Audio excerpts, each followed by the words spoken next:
Haharapin nga ni Gabo at mga kabarangay nila ang mga kapulisan na pinadala ni Ricardo, kaya naman malaking gulo ang haharapin nila at ipaglalaban ang kanilang mga tirahan. Magkakilala pala si Mang Rudy at Ricardo.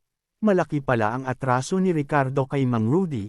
Sambit nga nito na, "Rudy, talunan ka pa din pala, hanggang ngayon ay isa ka pa din talunan."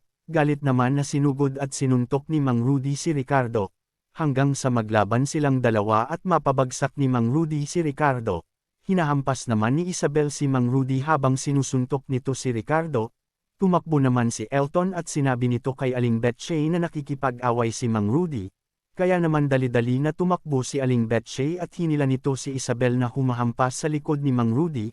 Hindi nga nagawa ni na Ricardo na paalisin ang mga tao sa barangay Ginintoan Lupa. Pinigilan nga ni Aling Betchay si Mang Rudy. Kaya naman galit na sinabi ni Ricardo, "Ngayong araw na ito babalik kami at mababawi namin ang Ginintoan Lupa."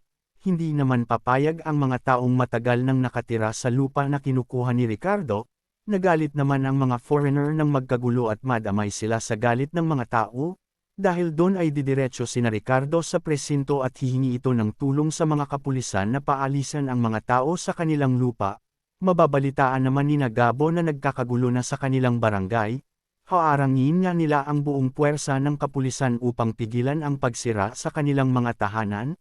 At dito ay magagawa ni Gabo na pigilan ang mga kapulisan na palayasin sila sa Ginintoan Lupa.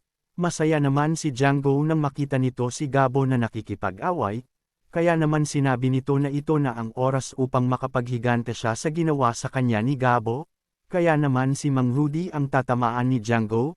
Dahil haharang si Mang Rudy, na ikagugulat ni Gabo nang makita niya ang kanyang ama. Natuwa naman si Django nang makita niya si Gabo habang nanganganib ang ama nito.